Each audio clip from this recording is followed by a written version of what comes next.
వాళ్ళపై ఉంటున్నాడు. ధ్యాన సంస్కరణ చేయ రేవంత్ రెడ్డి గారు రచ్చ చేసుకోమని చెప్పంటున్నారు. Welcome to Akeru news. RTC driver Shankar Goud ఆత్మహత్యతో నర్సంపేటలో ఉద్రిక్త వాతావరణం చోటు చేసుకున్నది.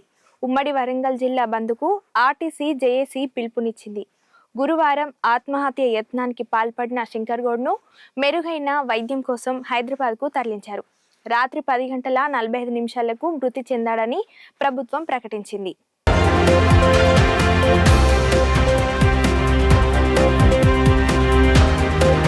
దీంతో రాష్ట్ర వ్యాప్తంగా ఆర్టీసీ సమ్మె వేడెక్కింది. అన్ని జిల్లాలో కార్మికులు ఆందోళన చేశారు. దీంతో శంకర్ గౌడ్ స్వస్థలం నర్సంపేటకు మృతదేహాన్ని తరలించారు. కాగా శంకర్ గౌడ్కు సొంత ఇల్లు లేకపోవడంతో ఆయన కూతురు గ్రామం ముత్తోజిపేటకు మృతదేహాన్ని తీసుకువెళ్లారు. కుటుంబ సభ్యులు కన్నీటి పర్యంతమైనారు. మృతదేహాన్ని చూస్తూ భార్య, కూతురు, కొడుకు గుండెలు పగిలేలా విలపించారు. తన ప్రాణం పోయినా పర్వాలేదు, ఆర్టీసీ కార్మికులు బాగుండాలని నా భర్త శంకర్ గౌడ్ ప్రాణాలు తీసుకున్నాడని శంకర్ గౌడ్ భార్య విలపిస్తూ చెప్పింది. ఉండడానికి కనీసం సొంత ఇల్లు కూడా లేదని, ఎదిగిన కొడుకు ఉద్యోగం కూడా లేదని ఆవేదన వ్యక్తం చేసింది. ప్రభుత్వమే తమను ఆదుకోవాలని వేడుకున్నది.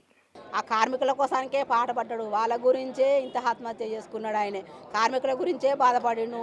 ఈయన పోయినా వాళ్ళకన్నా సహాయం చేస్తాడు కదా అన్నట్టు నేను పోయినా నాకు వర్కర్లన్నా బాగుంటారు అనే ఉద్దేశంతో చేసుకున్నాడు ఆయన. కాకపోతే మాకైతే ఏమీ లేదు. గవర్నమెంట్ ఏదైనా సహాయం చేస్తారా, నా కొడుకు అని ఇప్పిస్తారా? నా ఇల్లు కూడా కిరాయిల్లే. ఇన్నేళ్లు ఉద్యోగం చేసిన మా నాన్న సొంత ఇల్లు కూడా కట్టుకోలేకపోయాడని, అందువల్లే చివరి కార్యక్రమాలు నా ఇంటి నుంచి చేయాల్సి వస్తుందని శంకర్ గౌడ్ కూతురు కన్నీటి పర్యంతమైంది. ఆ గవర్నమెంట్ హాస్పిటల్ పోయేసరికి తగలబెట్టుకొని మొత్తం కాలిపోయి ఉన్నాడు. మా కుటుంబాన్ని మాత్రం న్యాయం చేయాలి అంతే. మా తమ్మునికి, మా అమ్మకి వాళ్ళకి ఏం లేదు, కిరాయిళ్ళు వాళ్ళకి ఏం లేకనే తెచ్చుకొని మా ఇంటి ముంగట వేసుకున్నాం. మా అత్తగారు మా మోడు మంచోడు కాబట్టి ఇట్లా మాకైతే న్యాయం జరగాలంతే. మరోవైపు ముత్తోజిపేట గ్రామంలో ఉద్రిక్త వాతావరణం కొనసాగుతుంది.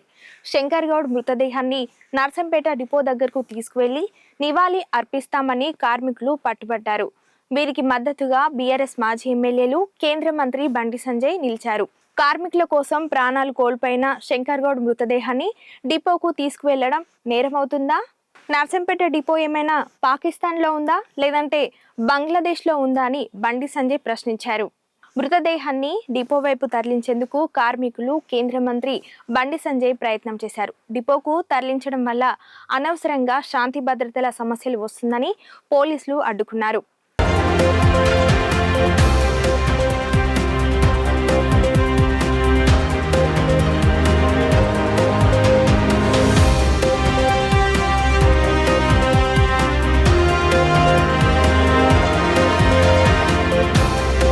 కొద్దిసేపు వాగ్వాదాలు, తోపులాటల మధ్య ముత్తోజిపేట రణరంగాన్ని తలపించింది. చాలాసేపటి తర్వాత కేంద్ర మంత్రి బండి సంజయ్ అక్కడి నుంచి వెళ్లిపోవడంతో సమస్య సద్దుమనింది.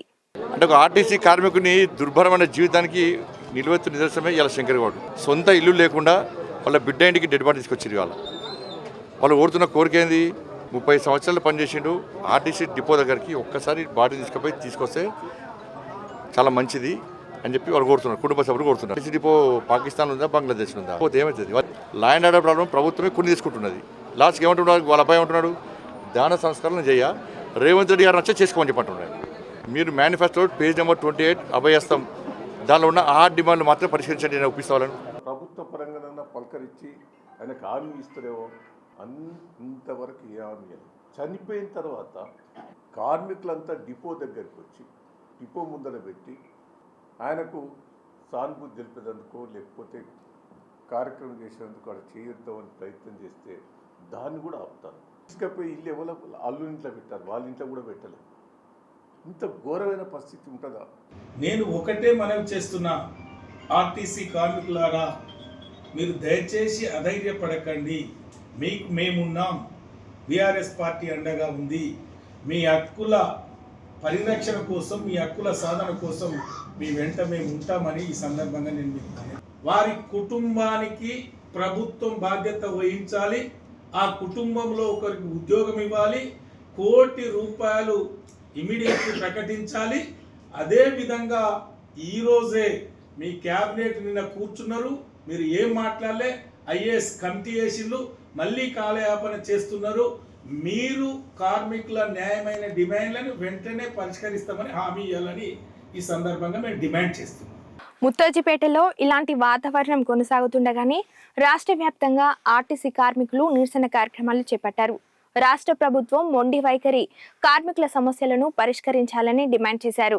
అయ్యా మీరు అంటున్నారు 32 డిమాండ్లు మేము నెరవేరుస్తాం అంటున్నారు. మాకు 32 అవసరం లేదయ్యా, మాకు కావాల్సిన 4 డిమాండ్లు. దయచేసి మీకు దండం పెడుతున్నాం రేవంత్ రెడ్డి అన్న, మా ఆర్టీసీ కార్మికుల కోసం మీకు దాకకుండా మీరు దయ చూసి మమ్మల్ని ఆర్టీసీని విలీనం చేయండి. మేము కోరుకునేది అది ఒక్కటే, వేరే ఏం కోరుకుంటాలేము. 2 పిఆర్సీలు మీకు రావాల్సిన పిఆర్సీలు ఇస్తాము, మీకు మిమ్మల్ని గవర్నమెంట్లో విలీనం చేస్తాము, ఖచ్చితంగా మా హక్కున మీరు చేర్చుకుంటామని అన్నారన్న. ఒకటే మేము డిమాండ్ చేయదలుచుకున్నామన్నా, మాకు యూనియన్స్ అనేది లేకపోతే దీనివల్ల యూనియన్స్ వల్ల మీకు వచ్చే ఆర్థికపరమైన ఇబ్బంది ఏమీ లేదన్నా. మాకేమన్నా సమస్యలు ఉంటే మేము యూనియన్కి చెప్పుకుంటే వాళ్ళు అధికారికంగా చెప్తే మా సమస్యలు ఏమన్నా అదవుతుంది. ఇప్పటికే శంకరన్న ప్రాణాన్ని మా కోసం ప్రాణత్యాగాన్ని చేసిండన్నా, ఇంకా కుటుంబాలను రోడ్ల మీద పడేయకన్నా మా రేవంత్ అన్న మాకు అండగా ఉంటాడు అనుకుంటున్నామన్నా. ఇక శంకర్ గౌడ్ అంతిమ యాత్రలో పాల్గొనడానికి వెళ్తున్న బీఆర్ఎస్ నాయకులను ఎక్కడికక్కడే పోలీసులు అదుపులోకి తీసుకున్నారు. హన్మకొండలో మాజీ మంత్రి ఎర్రబెల్లి దయాకర్ రావు ఇతర నాయకులను హౌస్ అరెస్టు చేశారు. రాష్ట్రంలోని వేర్వేరు ప్రాంతాల్లో బీఆర్ఎస్ నాయకులను అరెస్టు చేశారు.